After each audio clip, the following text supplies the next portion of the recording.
tardes, les damos la bienvenida a la edición central de MBD Noticias. ¿Cómo estás, Martín? Pero bienvenida, Natalia. Aquí estamos, es un gusto recibirte. Es un gusto recibirles a ustedes y aquí estamos con Natalia, que ha vuelto después de su licencia. Y volvió Natalia y empezó a llover. Se ve que tiene buenos contactos. Bueno, por lo menos no llovió mientras yo no estaba. Para mí fue mejor. Pero sí, está gris. Está gris la jornada con mucha actividad en interiores. Empezamos por ahí. Sí, empezamos por ahí. Porque hace minutos terminó en el Parlamento la comparecencia del ministro de Defensa, Javier García, que fue a la Comisión de Defensa del Senado, donde se encontró informando sobre varios asuntos. Entre ellos, la reciente imputación de la jefa interina de la sección notarial de esa cartera por integrar una red de trata y explotación laboral en Artigas. Esta causa implica a 14 personas de nacionalidad venezolana. Y ya generó consecuencias a nivel del sistema judicial porque este sábado la fiscal de Artigas, Sabrina Mazzaferro, imputó a 6 personas por este caso justamente. El ministro de Trabajo y Seguridad Social, Pablo Mieres, aseguró que lo ocurrido en Artigas preocupa especialmente porque Uruguay es un país receptor de personas migrantes. Esto se ha vuelto más notorio que antes, capaz que hace más de una década, ¿no? O desde hace algo más de una década. Y también dijo Mieres que este asunto ha motivado inspecciones que están en curso y veremos qué resultado terminan arrojando. Conoceremos el detalle de esta información y estamos en el Parlamento, por supuesto, así que sabremos lo que dijo el ministro. En un ratito estaremos por ahí, ahora repasamos el resto de los titulares de hoy. La Federación Uruguaya de Magisterio expresó preocupación por los casos de violencia que involucran a niños, niñas y adolescentes. La precandidata presidencial Frente Amplista e intendenta de Montevideo, Carolina Cose, y su par e intendente de Canelones, Yamandu Orsi, respondieron y cuestionaron al precandidato del Partido Nacional, Álvaro Delgado. El precandidato presidencial Jorge Gandini llamó a acentuar las diferencias a la interna del Partido Nacional para evitar la hegemonía de la precandidatura de Delgado.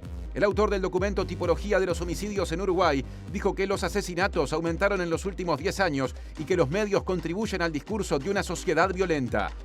2 coroneles del ejército están siendo investigados por haber montado un negocio de venta de leña extraída del Parque de Santa Teresa de Rocha.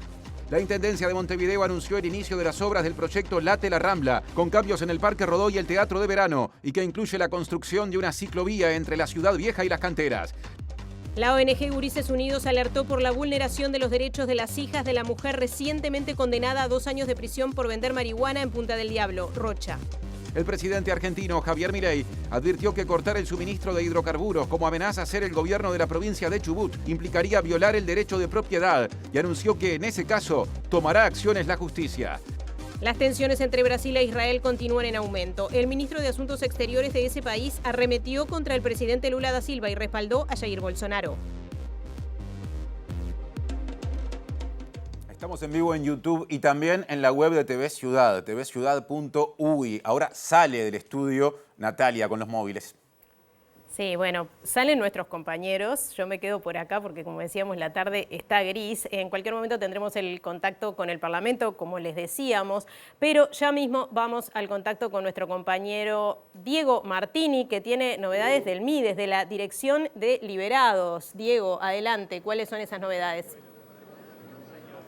Natalia, Martín, buenas tardes para todas y todas. Así es, se está inaugurando en estos momentos ECOS, el espacio de capacitación y de oportunidades sociolaborales dependiente de la DINALI, de la Dirección Nacional del Liberado, que atenderá a población que sale de estar privada de libertad para darles capacitación y oportunidades en distintos programas de empleo.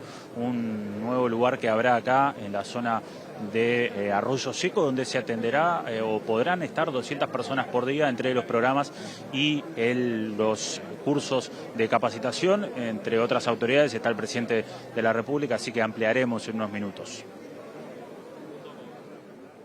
A propósito de la inserción en términos sociales a otro nivel, pero al fin y al cabo de algo que tiene su vinculación con lo anterior, el informe de hoy de Julieta Núñez Tomás, que ya es presentado. ¿Cómo te va, Juli? Muy bien, Tincho, la verdad que sí, tiene que ver, exactamente. Se abre un nuevo espacio en el barrio Goes. Se llama La Casa de los Sueños y es un lugar para que muchas personas de diversos lugares con distintas trayectorias, pero muchas veces asociadas a esas personas que están buscando algo, que las vemos por las calles, que no sabemos bien de dónde vienen y hacia dónde van, puedan tener un espacio para sentirse plenas, para sentirse felices y además para aprender cosas nuevas y desarrollar una parte de sus personas que quizás no conocían. Vamos a hablar justamente con quienes crearon esta iniciativa y con personas que vienen atravesando procesos similares y que hoy se encuentran en ese lugar. Sé que fue un poco enigmático lo que dije, pero lo van a entender en el informe.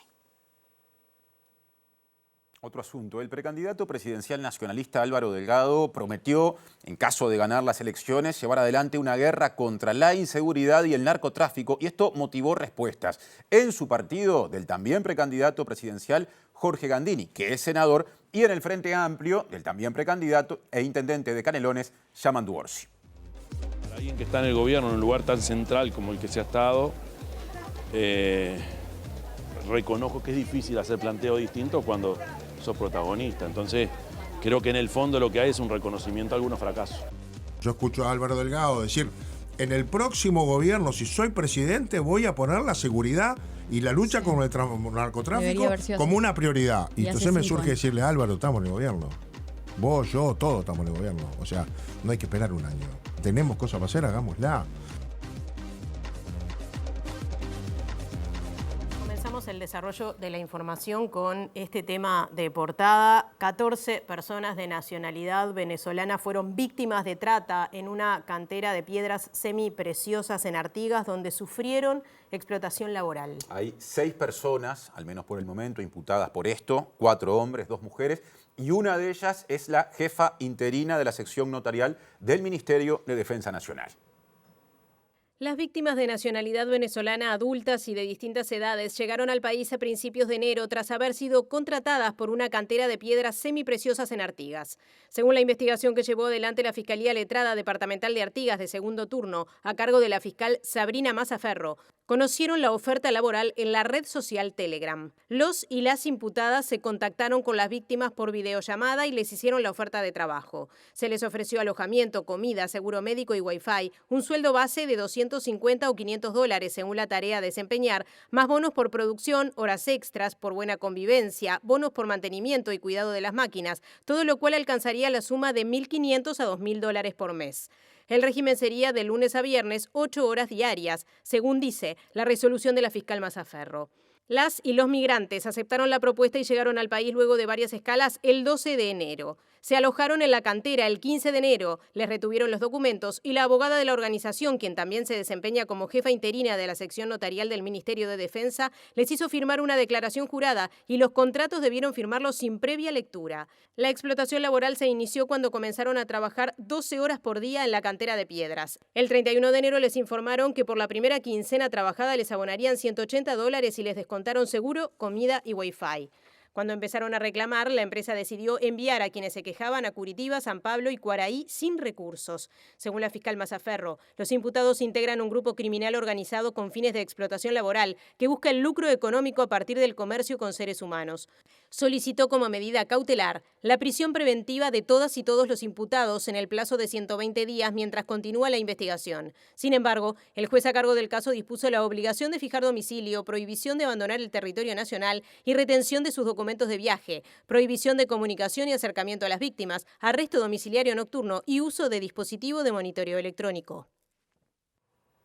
Y el ministro de Trabajo y Seguridad Social, Pablo Mieres, se mostró especialmente preocupado por lo que pasó en Artigas, teniendo en cuenta que en los últimos tiempos Uruguay se ha transformado en un país al que llega mucha población migrante. También dijo que el ministerio tiene inspecciones en curso. Nosotros formamos parte de este proceso que detectó esta situación, recibimos denuncia en la oficina de trabajo de Artigas y obviamente la inspección fue y en paralelo había una investigación policial en curso, por lo tanto ambas acciones confluyeron, trabajan de manera conjunta, lo mismo que el MIDES en recibir y acompañar a esos trabajadores que fueron objeto de esa situación horrorosa. Yo quiero decirlo con claridad, estas cosas repelen y generan una reacción de indignación para todos, para los ciudadanos en general y obviamente para el gobierno también en particular. Por lo tanto, estamos acompañando con fuerza, hay inspecciones en curso que se van a continuar y de allí surgirán las sanciones que correspondan. Yo creo que esto de alguna manera también llama la atención, pone una luz amarilla sobre el hecho de que el Uruguay en estos últimos años se ha convertido en un país de recepción, de inmigración, y estos fenómenos hay que estar atentos porque cuando mucha gente viene a un determinado país para empezar a tratar de hacerse un espacio, de ganar y de trabajar, puede haber abusos. Presenta Antel Empresas.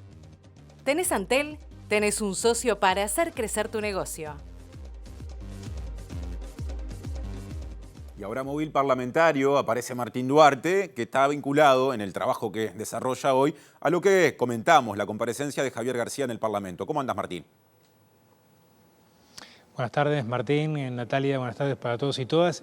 Una extensa comisión que comenzó alrededor de las 14 horas y se extendió por más de 4 horas, finalizó sobre las 6:15 aproximadamente, que tuvo varios temas para tratar, pero uno de lo que había estado sobre todo presente en los medios y tiene que ver con la jefa notarial y estas acusaciones en torno y esta imputación por parte de la justicia sobre la trata de personas, estuvo ausente de las preguntas de la comisión. De esa forma daba cuenta el propio ministro Javier García. Luego conversamos con la senadora Lasso, que fue de alguna forma quien llevó la voz cantante por parte de la oposición en torno a las temáticas que se querían consultar al ministro Javier García, y un 80% de la comparecencia se le llevó, en este caso, las explicaciones por parte del ministerio en torno a la compra de los buques a Cardama.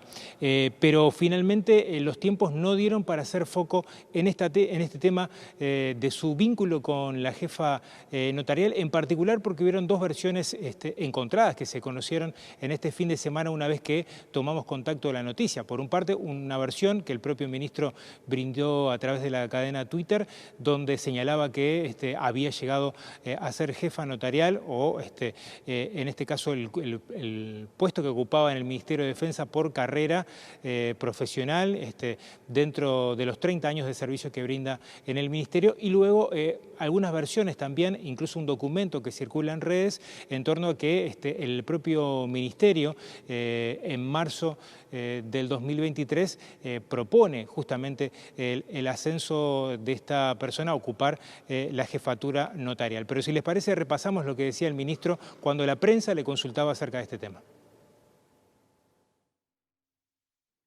De más de 30 años de antigüedad, funcionaria de carrera, de más de 30 años, saque cuentas, ¿no?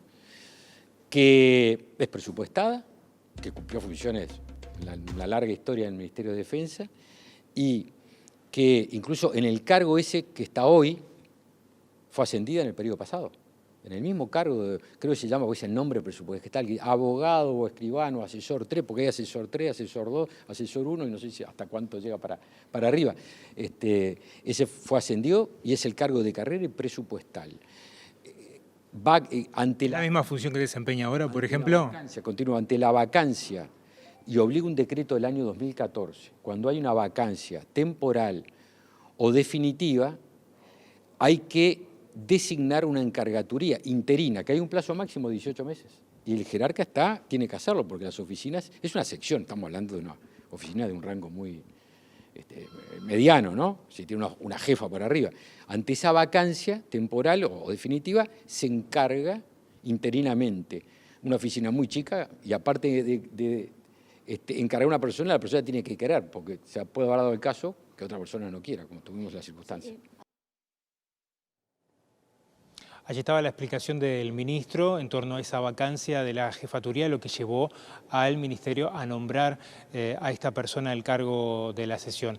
Más adelante vamos a estar repasando qué decía la oposición, en este caso Sandra Lasso, en torno a las temáticas, ¿no? Porque decíamos, esta temática estuvo por fuera de la comisión, pero sí se hizo foco en la compra de los buques a la marítima Cardama, y en particular también Lasso hizo foco a los 54 pedidos de informe que realizó al Ministerio de Defensa y que no fueron contestados en tiempo y forma. Presentó Antel Empresas. ¿Tenés Antel? Tenés un socio para hacer crecer tu negocio. seguimos con un tema vinculado porque 2 coroneles del ejército están siendo investigados por haber montado un negocio de venta de leña extraída del Parque Santa Teresa en Rocha, del cual además eran autoridades. Sí, la situación tomó estado público cuando la empresa que compraba esos troncos hizo un reclamo porque empezaron a fallar o a faltar las entregas. La venta ilegal de leña del Parque de Santa Teresa que el Ejército tiene en Rocha fue informada este lunes por Montevideo Portal. Los 2 coroneles fueron jefes del Servicio de Parques del Ejército y sus nombres aparecen en los contratos con el privado junto al de un exdirector de la División Forestal. Las fechas de los contratos a los que accedió Montevideo Portal son 1 de julio de 2020 y 10 de mayo de 2021, pero son irregulares porque nunca pasaron por el Ministerio de Defensa Nacional o el Tribunal de Cuentas. La empresa tenía permitido el acceso al parque para realizar la tala selectiva y poda y posteriormente cortar la leña y negociar con los coroneles el precio.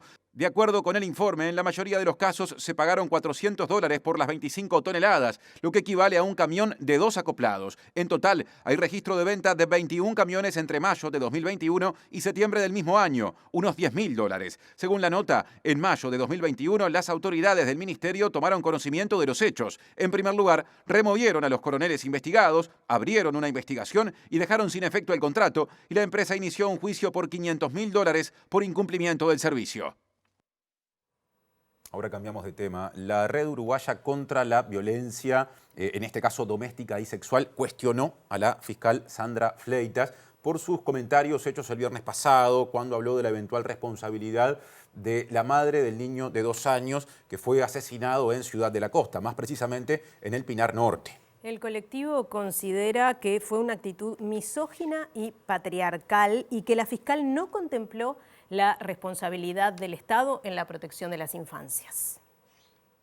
Fue un comentario evidentemente poco feliz, que quizás hay que seguir profundizando evidentemente en la formación de los y las fiscales en lo que tiene que ver con el género y también con los derechos de la infancia, porque bueno, capaz que hay que volver a repasar, ¿no?, que cuando hablamos de la protección de los niños y las niñas es responsabilidad de la familia en sentido genérico, pero también de la sociedad y del Estado, y en este caso en particular lamentablemente tuvimos el ejemplo triste y horroroso e infeliz también del intento de homicidio de otras familias donde también estaban niños 2 días después en Rivera. Entonces, sí, lo que nosotros estamos haciendo un llamado a visibilizar la gravedad de los hechos donde hay niños, niñas y adolescentes involucrados en contextos de narcotráfico, seguir insistiendo en la importancia de que hay que pensar con seriedad la protección de las infancias y las adolescencias y de las mujeres que están en esos contextos, porque están siendo asesinadas los gurises, las mujeres están siendo utilizadas como esclavas sexuales, están rescatando a niñas y adolescentes mujeres de redes de narcotráfico que son utilizadas también en contextos de explotación sexual. Entonces es muy poco feliz y no muestra, digamos, como una mirada para entender la complejidad de un asunto como gurises que están siendo utilizados en el marco del narcotráfico. Los niños heridos en Pinar Norte se encuentran estables y sin riesgo de vida. Sin embargo, continúan internados en el Hospital Pereira Rosell por herida de arma de fuego en tórax. Según informaron desde ACE, ambos mantienen tratamiento por vía venosa por las heridas sufridas. Uno de estos niños tiene un casquillo de bala en el tórax, lo que no afecta a sus funciones respiratorias y continúa bajo control quirúrgico. Bueno, y en este contexto el Ministerio del Interior convocó a una reunión para coordinar acciones sobre las situaciones de inseguridad que afectan a niñas, niños y adolescentes de contextos de vulnerabilidad. Y convocó a esa instancia a otro ministerio, el Ministerio de Desarrollo Social, y a otras instituciones públicas como el INAU, ACE, además ANEP, y también a la Fiscalía y a la Suprema Corte de Justicia. Y además el Sindicato Nacional de Educación Inicial y Primaria expresó preocupación por todos estos casos de violencia que involucran a niños, niñas y adolescentes. Y siguiendo con esa agenda sindical, desde ese colectivo también se denunció lo que se considera pérdida de derechos, en este caso del personal que trabaja en la docencia y en otras funciones en las instituciones de educación de primaria y a nivel inicial, y también señaló la importancia de lo que viene la próxima semana, el Día Internacional de las Mujeres. Lo que preocupa, ocupa y en realidad en estas horas, en estos días, lamentablemente angustia a todas y a todos, que es el aumento de la violencia, donde las víctimas han sido niñas y niños. Entendemos que las infancias claramente están siendo víctimas de una segregación social por un gran contexto de vulnerabilidad en el que se encuentra. Y eso es algo que preocupa muchísimo al Magisterio Nacional. En otro orden, Suárez afirmó que la FUMTEP adherirá al paro del próximo 8 de marzo en el marco del Día Internacional de la Mujer. Apoyamos y estaremos en la calle. Somos un sindicato extremadamente feminizado y además de eso apoyaremos el paro, estaremos haciendo paro, parando, y estaremos en la calle con todas las mujeres del país y del mundo el 8 de marzo. Les cuento que Emiliano Rogido es un sociólogo, autor del libro Tipología de los homicidios en el Uruguay, que habló justamente de ese tema y dijo que los asesinatos en nuestro país han aumentado fundamentalmente en los últimos 10 años. Además, el experto aseguró que los medios de comunicación dedican muchos minutos a la crónica delictiva sin especificar las causas de los hechos, lo que alimenta el escenario de incertidumbre en la ciudadanía. Eso termina pasando la idea a la ciudadanía de qué es ese tipo de violencia letal que tenemos en el país, porque es lo que vemos en la televisión, es lo que vemos en la radio y es lo que más nos conmueve también y nos angustia, ¿sí? Y esos casos son horribles, pero cuantitativamente representan una proporción mucho más pequeña de lo que se presenta o de lo que la gente cree de los homicidios. Entonces, eso pasa en todos los países, no es un problema de los medios de comunicación en Uruguay. Sí. Y el sistema político también, a partir de estos datos y de lo que pasa en los medios de comunicación, intentan capitalizar la angustia ciudadana y usan estos datos desde el observatorio, que son datos producidos de esta manera, y terminan alimentando una retórica de muertes de primera y muertes de segunda. Eso ha pasado en diferentes gobiernos, no es un problema político, es un problema estructural que tenemos en el país. Y también de retórica de guerra contra el crimen, ¿sí? Claro. Entonces, está esta idea de que nos están invadiendo desde el crimen organizado, que tenemos un enemigo interno y que tenemos que enfrentarlo y que los ciudadanos de bien, los que viven en la zona sur de la ciudad, los que van a trabajar o van a estudiar y no andan en cosas raras, como he escuchado alguna vez, no tienen de qué preocuparse con respecto a la violencia letal, lo cual es falso. Claro, claro. Y hay muchos daños colaterales también. Y también hay muchos daños colaterales y la violencia afecta de forma directa e indirecta a toda la sociedad. Tiene impacto sobre las inversiones públicas, tiene impacto sobre la confianza que tenemos en las instituciones. Ahora otra vez al Parlamento con Martín Duarte, más repercusiones de la comparecencia del ministro de Defensa Nacional, Javier García, en sus últimos días en ese cargo. Así es, porque tiene previsto justamente renunciar al cargo el próximo 4 de marzo para dedicarse, en este caso, a la carrera política. Y en particular, hacíamos mención a la duración que tuvo la Comisión de Defensa en la jornada de hoy, alrededor de 4 horas, y básicamente en un 80% monopolizó la temática justamente de la adquisición de estos buques al astillero Cardama por 82 millones de euros, buques que estarán llegando en el 2025 y que desde el Frente Amplio, en particular la senadora Sandra Lasso, viene cuestionando la compra y fue uno de los temas que fue el centro a la hora de las temáticas que se les consultó justamente al ministro en la comisión. No dio tiempo para hablar de otros temas que sí estaban previstos charlar, como las situaciones y las denuncias en sanidad militar, y también estuvo sobre la mesa las denuncias que presentó a nivel de medios públicos el teniente Nelson Duarte, que señalaba en este caso la utilización de camiones y también militares a la hora de instalar piscinas y realizar algunos contrabandos en el Chuy. Eran un poco las denuncias que realizó en el programa Desayunos Informales y que llevaron a que haya sido arrestado a rigor por 30 días. De esto le consultamos justamente a la senadora Sandra Lasso, que también se refirió a los 54 pedidos de informes que realizó al Ministerio de Defensa y que muchos, la gran mayoría, no fueron contestados. Bueno, casi 4 horas de comparecencia, donde el 80 o más del 80% de esta comparecencia se lo llevó un tema que para nosotros era de suma importancia, sin desmerecer a los otros, pero que tenía que ver con el proceso de adquisición de los patrulleros oceánicos, que nosotros hemos seguido muy en particular, muy minuciosamente, y que cuando nos referimos a la desprolijidad de ese proceso o a la poco transparencia que tuvo, no estamos hablando, por supuesto, de la persona, no es una cuestión personal del ministro, sino un proceso que se llevó adelante.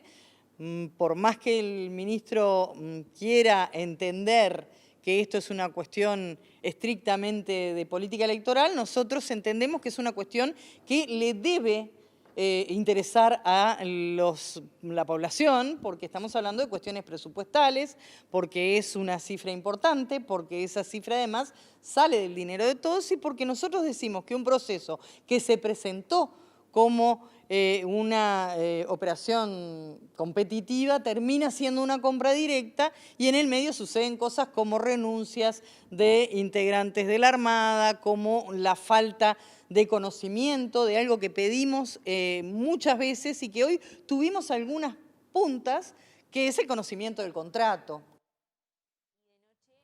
Bien, cambiamos de asunto. La intendenta de Montevideo y precandidata presidencial Frente Amplista, Carolina Acose, dijo que el precandidato presidencial nacionalista Álvaro Delgado busca distorsionar la realidad. También destacó que en las últimas inauguraciones de obras promovidas por el gobierno nacional hubo representación de la Intendencia de Montevideo en respuesta a dichos de Delgado, que señaló lo contrario. Obsesión por hablar del Frente Amplio, obsesión por distorsionar la realidad. Ojalá hubieran estado tan obsesionados por controlar lo que pasaba en la torre ejecutiva, escribió la intendenta de Montevideo, Carolina Acose, en sus redes sociales, en respuesta a las declaraciones de Álvaro Delgado este domingo en Maldonado. Horas antes, en el marco de su campaña para las internas, el exsecretario de Presidencia afirmó en Maldonado que ningún representante del Frente Amplio participó de la inauguración del Hospital del Cerro el 6 de octubre y el Centro Cívico de Casaballe el 19 de febrero. A mí me dolió como uruguayo, como ciudadano uruguayo, que el día que se inauguró el Hospital del Cerro, que hace 50 años esa localidad lo está reclamando, una de las localidades que más necesita atención de salud, y estuvo en varios programas de gobierno. Este gobierno lo hizo y lo inauguró. Y no había un legislador del Frente Amplio en la inauguración. Con su posteo en las redes en respuesta a Delgado, Acose también aclaró que en la inauguración de Casaballe estuvo Mercedes Clara y en el Hospital del Cerro Tamara Paseiro, ambas directoras de la Intendencia de Montevideo. Y el intendente de Canelones y precandidato presidencial Frente Amplista, Yamandu Orsi, también cuestionó a Delgado, pero por otro motivo. Sí, porque el ex secretario de la Presidencia manifestó que la seguridad será su eje de campaña. Entonces, Orsi entiende que es una forma de reconocer que el gobierno fracasó en esa materia. Es parte de lo mismo, ¿no? Para alguien que está en el gobierno, en un lugar tan central como el que se ha estado, reconozco que es difícil hacer planteo distinto cuando sos protagonista. Entonces, creo que en el fondo lo que hay es un reconocimiento a algunos fracasos. También dijo Álvaro Delgado que el camino es una guerra a las drogas. ¿Ese es el camino? La palabra guerra me hace un ruido bárbaro. Y por lo general, países muy potentes, en esa guerra les ha ido mal. Es que deja para nosotros. Yo creo que lo que hay que hacer sí es una lucha frontal y dura con los problemas de nuestra infancia, con la violencia en la gurizada, con la falta de oportunidades. Orsi dijo que tiene mucha expectativa por conocer el discurso del presidente Luis Lacalle Pou frente a la Asamblea General el próximo 2 de marzo y conocer cuáles serán sus planteos siendo año electoral. Agregó que será lógico que el gobierno demuestre sus logros y que la oposición muestre las diferencias. Hay que ser cuidadoso cuando uno adjetiva, ¿no? Pero alguien que está en un lugar determinado y está decidido a seguir es porque tiene el convencimiento de que lo que hace lo hace bien. Por supuesto, yo discrepo en un montón de cosas. Entonces, yo creo que hay que manejar muy bien el tema de la seguridad personal y la convicción, que puede caer en autocomplacencia, puede ser, con el tema autocrítico, ¿no? En años electorales o cuando lo que prevalece son las contiendas o los enfrentamientos, la autocrítica suele ser un poco sacrificada. Y dentro del Partido Nacional, el senador y precandidato Jorge Gandini llamó a acentuar las diferencias internas en su partido para evitar la hegemonía de la precandidatura de Delgado. Lo entrevistaron en Radio Sarandí, habló sobre las propuestas de seguridad antes mencionadas por Orsi, que hizo Delgado, y dijo que no hace falta esperar al resultado de las elecciones porque a su entender el gobierno puede llevarlas a cabo ya mismo. Yo escucho a Álvaro Delgado decir: en el próximo gobierno, si soy presidente, voy a poner la seguridad y la lucha con el narcotráfico como una prioridad. Y entonces me surge decirle: Álvaro, estamos en el gobierno. Vos, yo, todos estamos en el gobierno. O sea, no hay que esperar un año. Tenemos cosas para hacer, hagámosla. Para Gandini, el Partido Nacional precisa diversificar sus propuestas, lo que incluso implica ir más allá de la agenda del actual gobierno. Pasamos por el tamiz de una interna desde el gobierno. Y el calor del fogón de la torre ejecutiva es muy fuerte y atractivo. Y genera atención y protección. Y bueno, eso puede generar una hegemonía que no es buena para el partido. Por eso nosotros llamamos a acentuar las personalidades, las identidades políticas y reclamamos nuestro lugar. Pero ese lugar que reclamamos nos lo tenemos que ganar con propuestas, no de otra manera. Otro asunto, el presidente del Frente Amplio, Fernando Pereira, dijo que está meditando su postura con respecto al eventual plebiscito sobre asuntos previsionales que impulsa una parte del Frente Amplio, el PIT-CNT y otras organizaciones y partidos de izquierda. En una entrevista en Radio Universal dijo estar meditando su postura. Dijo: mi camino hubiera sido otro, que fue el que defendí como dirigente sindical, de que la mejor transformación de la seguridad social es la que exija de los diálogos. De hecho, dato importante, reconoció que es probable que no firme y sostuvo que le han acercado 1000 veces la papeleta, pero es racionalista, dijo, y firma si está convencido. Aseguró que tiene muchos argumentos para no firmar y algunos para firmar. Durante la entrevista radial concluyó que hay una parte de que el pueblo decida que siempre le pareció trascendente y si hay argumentos sólidos, el pueblo decidirá. Otro tema, el Parlamento del Mercosur desvinculó al funcionario Diego Cuiñas, que es una de las 5 personas imputadas por estar vinculadas a la red ilegal de, digamos, espionaje sobre las víctimas del ex senador Gustavo Penades. En diciembre fue condenado por tráfico de influencias y asociación para delinquir.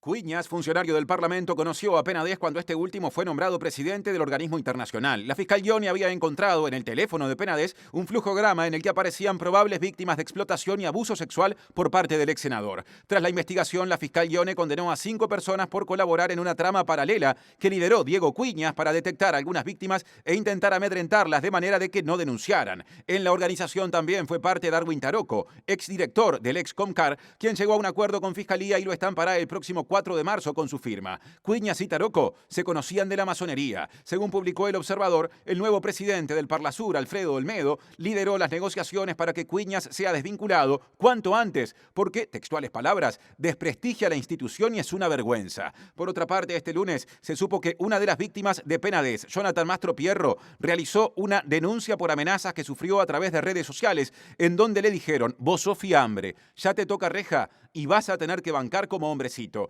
Además, también dijo haber sido amenazado a través de un automóvil que paseó por su domicilio. La denuncia fue presentada en la seccional 10ª. Desde Gurises Unidos cuestionaron que la mujer recientemente condenada a 2 años de prisión por vender marihuana en Punta del Diablo, Rocha, cumpla su pena en la cárcel por ser madre de 2 menores. Sí, claro, y lo que dicen es que se vulneran los derechos de esos menores justamente, y lo dicen desde una ONG que trabaja asuntos vinculados a niños, niñas y adolescentes. De Gurises Unidos en realidad como que trabajamos bastante con niños, niñas y adolescentes de familias con referentes adultos encarcelados y tenemos como directamente, pues, percibimos las consecuencias y el impacto que genera en ellos la encarcelación de sus referentes adultos. Nos parece que son situaciones por delitos menores que pueden ser evitables, que hay medidas alternativas que se pueden utilizar justamente para estos casos, porque uno de los objetivos de las medidas alternativas es como no afectar a las personas que tienen a cargo, sobre todo mujeres solteras con niños y niñas a cargo. Entonces pensamos que en este caso era súper aplicable, por ejemplo, la medida alternativa, o la privación domiciliaria. Después sabemos que a los niños lo que más les afecta es, bueno, perder ese referente de apoyo, de confianza y económico, ¿no? Y ahí, bueno, si entran a veces en sistema de protección, todo lo que implica, los hogares, para los niños y las niñas, o si tienen familiares que puedan hacerse cargo, que tienen que asumir económicamente ese costo de hacerse cargo con otras complejidades también. Después, a la hora de mantener los vínculos con esos adultos, porque su madre, en este caso, va a estar presa 2 años y ellos van a seguramente ir a visitarla o querer verla, implica también otro nivel de violencia y exposición a lo que es el sistema de privación de libertad, porque eso, cuando ellos ingresan a la cárcel, están sometidos como a requisas, a revisiones, que muchas veces son violentas.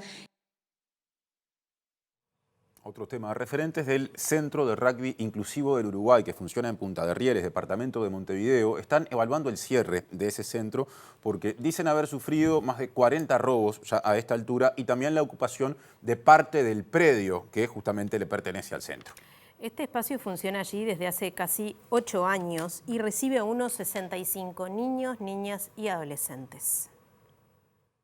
Llevamos más de 20 y pico de días donde estamos siendo ocupados todo alrededor, todo lo que es el padrón y el predio de la escuelita.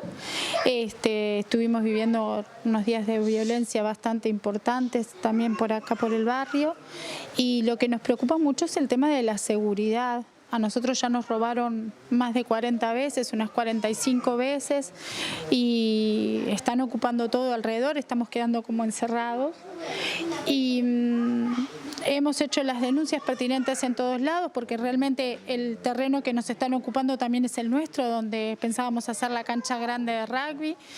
Y hicimos todas las denuncias pertinentes, pero van pasando los días, se sigue construyendo. Acá atrás viene la cancha, o sea, en la cancha nuestra, de atrás del salón, ya tenemos una casita armada.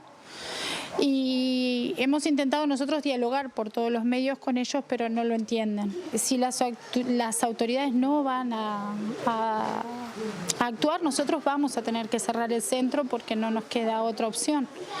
Estamos intentando seguir las colonias, que es la parte donde los niños están todo el día en la escuelita, donde vienen, desayunan, almuerzan, meriendan y se van. Nosotros estamos funcionando desde hace 7 años. Van a ser más de 7 años, van a ser 8 años ahora. Hace 4 años entramos en el proyecto de entregar mochilas cuando los niños empiezan jardín, primaria y el liceo, todos llevan las mochilas. La cantidad de niños va variando bastante, pero más o menos siempre está entre los 50, los 65. Esa es la cantidad de niños que normalmente tenemos siempre. Otra vez salimos de los estudios, reaparece Diego Martini, que está en una actividad oficial que, entre otros organismos, involucra al Ministerio de Desarrollo Social.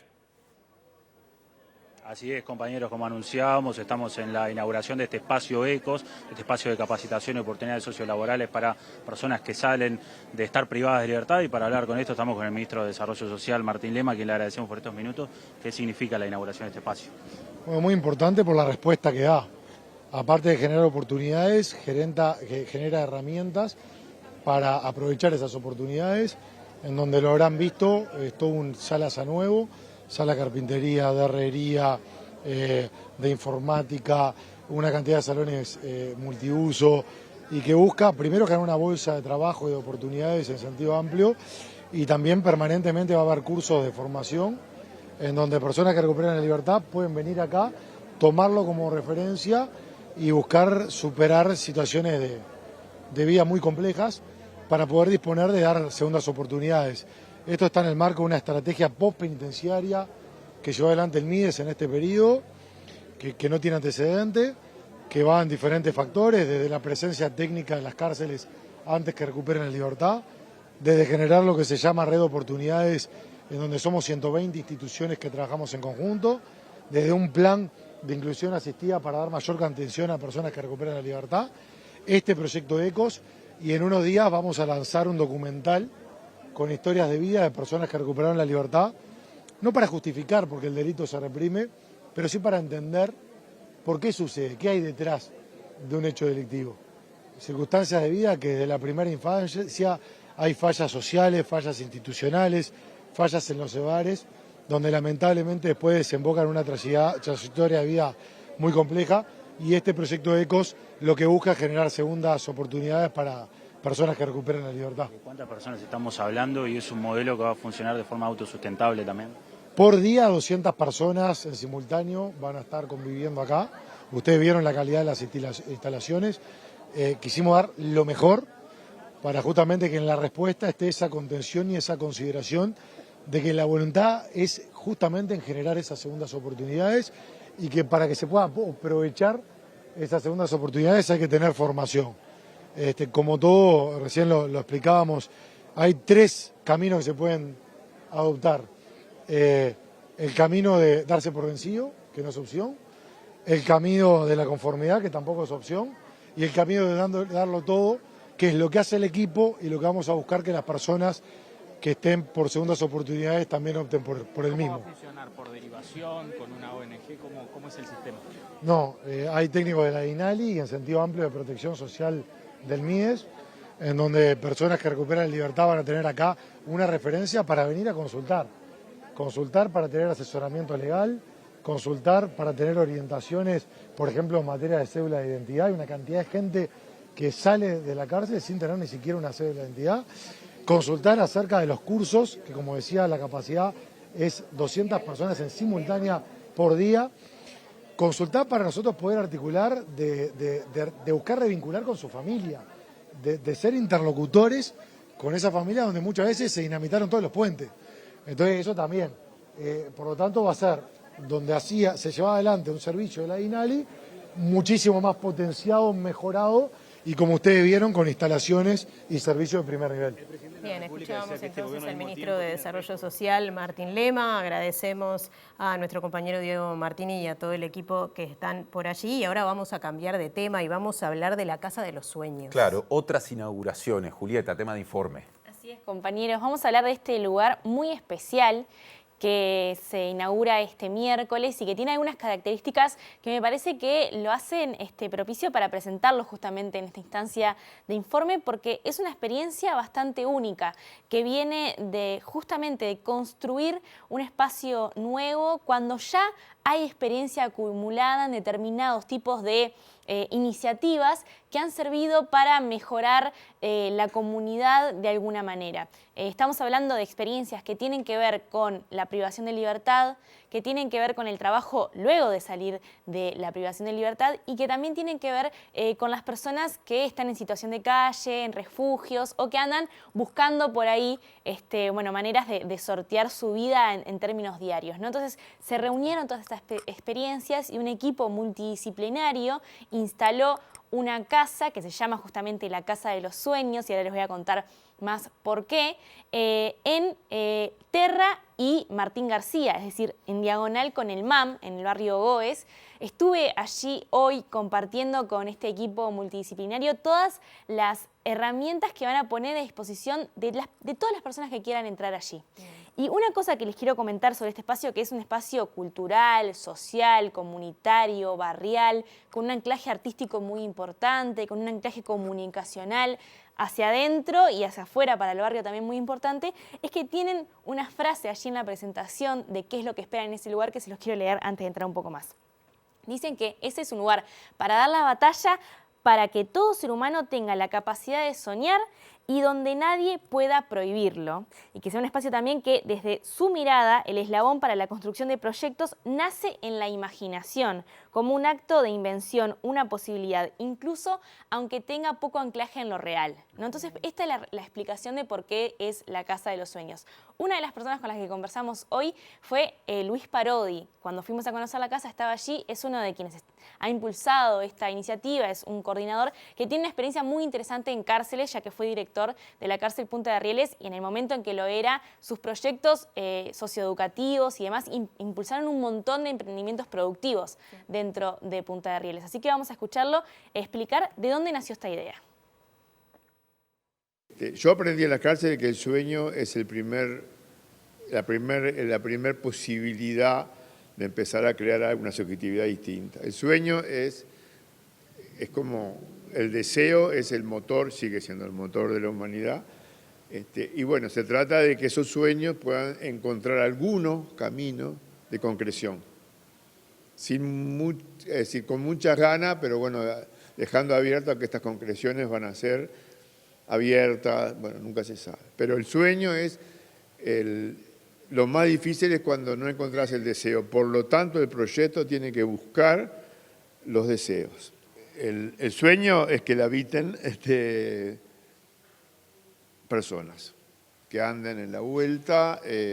Si bien esto es un programa con el MIDE, entonces está un poco dirigida a determinada gente que está en situación. Quiero empezar a cambiar las palabras porque me molesta esto de situación, todos estamos en situación de algo, pero que anda buscando cosas. Es gente del barrio que venga, gente que está en el refugio, personas que andan desamparados, desamorados del amor, que anden como buscando cosas que puedan encontrar acá. Y la idea es simple. Las instituciones, en definitiva, tienen un objetivo central, que es generar democracia. Cualquier institución, bueno, generar democracia significa cómo resolver el conflicto, dónde están mis intereses, dónde están los otros. Esta casa tiene que ser una casa de la democracia. Bueno, ¿y qué cosas van a suceder en esa casa? Bueno, con todo eso tan lindo que dice Parodi, un hombre con muchísima experiencia, si habrá visto personas en distintas situaciones. Sí. Bueno, lo más importante para decir en este momento es que la casa está abierta a propuestas. O sea, que todo tipo de propuestas que puedan llegar a esa casa, que tengan que ver con lo artístico, que tengan que ver con lo social, con lo cultural, son bienvenidas, sobre todo si tienen un anclaje también en lo comunitario y en lo barrial. O sea, la gente ya está entrando y se está mezclando, gente que viene de afuera, de lejos, con la gente que vive ahí en el barrio, a jugar al ajedrez o demás, pero están abiertos a propuestas para que funcione esta casa todo el día, todos los días, así que entre las cosas que van a suceder también está una comparsa, talleres que tienen que ver con esto, hay un proyecto para llevar a cabo atención psicológica personalizada, ¿no? Para tener un espacio también que tenga que ver con el trabajo y la reflexión personal, y también algo fundamental que es tener espacios de ocio y de conversación, y algo que vamos a ver más adelante que tiene que ver con un refugio también, pero un refugio en el sentido más amplio de la palabra, de poder estar en un lugar calentito y demás. ¿Se inaugura cuándo, Juli? Este miércoles 28, a partir de las 11:30, va a haber una charla, va a haber espacio con música de personas que integran esta casa y otros proyectos también que tienen que ver con esto. Va a haber comida, van a haber tambores, así que está todo el mundo invitado a ir. Y les comento que uno de los espectáculos que va a estar es el de Johnny Correa, Johnny Blues, que lo vamos a ver al final de este tape. Cuando en este video vamos a ver cómo Chacho Correa nos comenta, es una persona que estuvo vinculada a proyectos anteriores de estas iniciativas, nos comenta su paso porque también se va a integrar a este equipo multidisciplinario para contar su experiencia y bueno, también convidarle a la gente un poco de su vida y de su energía, que ya van a ver que es muy linda.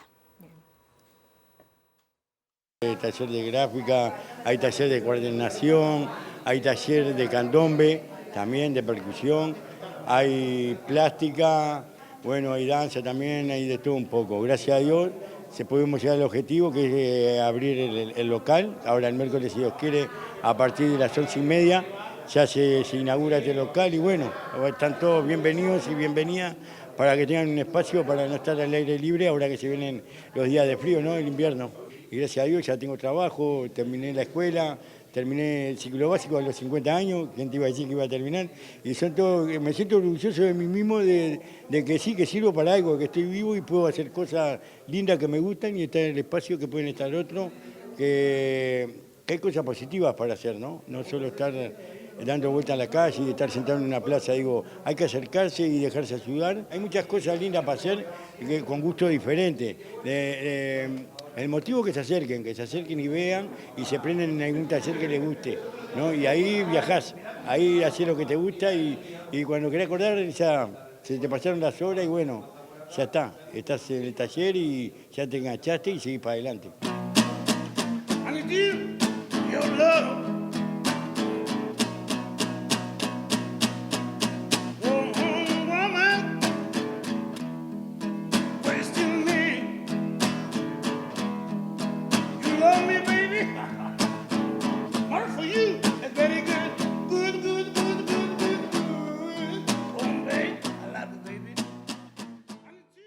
Presenta Mercado Agrícola de Montevideo, en el corazón de un barrio donde late la ciudad. Mercado de Historias. Mercado de Historia.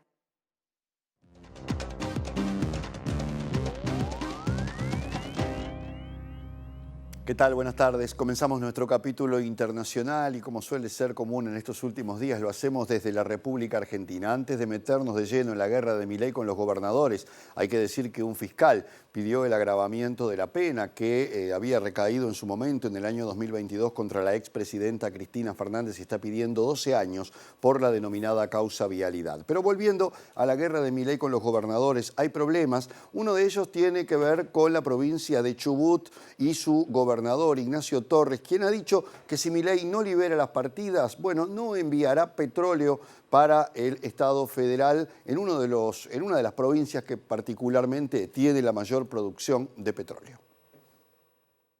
El gobernador de Chubut, Ignacio Torres, dijo que impedirá desde el 28 de febrero los envíos de gas y petróleo desde su provincia si el gobierno nacional no le gira los fondos provenientes de la recaudación de impuestos federales.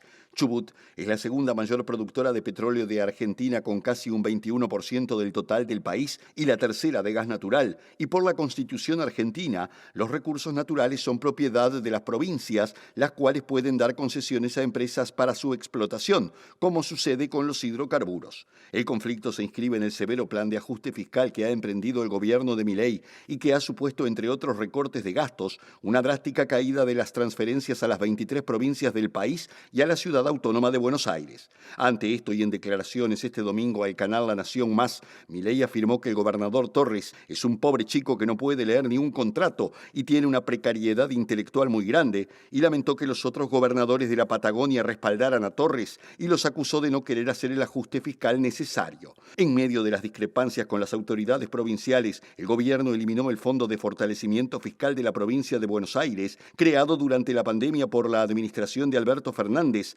medida publicada este lunes que especifica que el fondo afectó los intereses generales de la nación en su conjunto, privando al Estado Nacional de recursos necesarios para el ordenamiento de las cuentas públicas.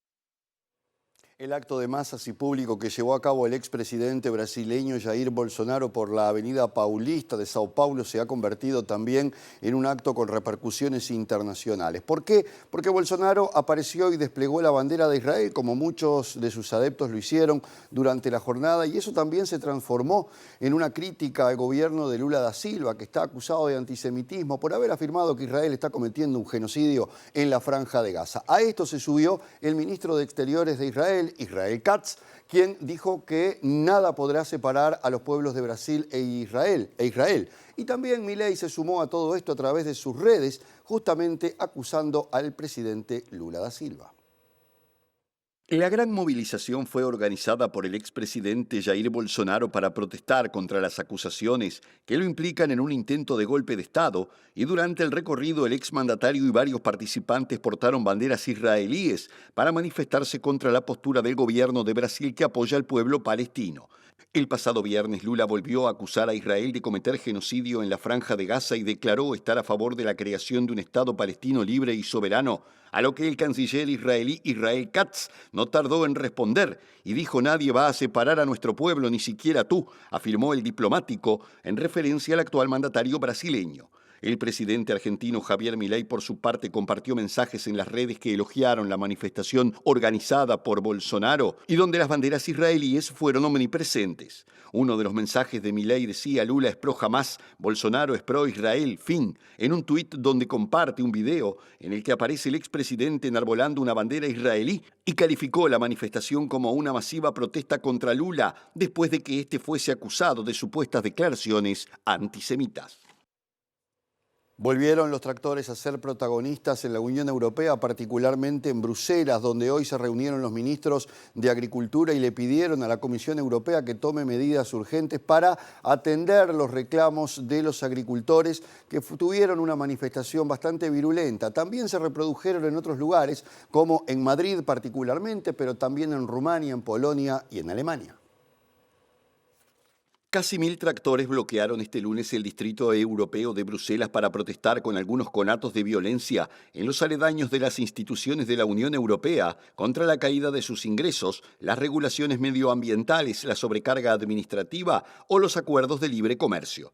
Las reivindicaciones se produjeron en el marco del encuentro de los ministros de Agricultura de la Unión Europea reunidos en la capital comunitaria para debatir respuestas a las demandas generalizadas del campo de los distintos países que llevan semanas manifestando manifestándose contra las normas europeas.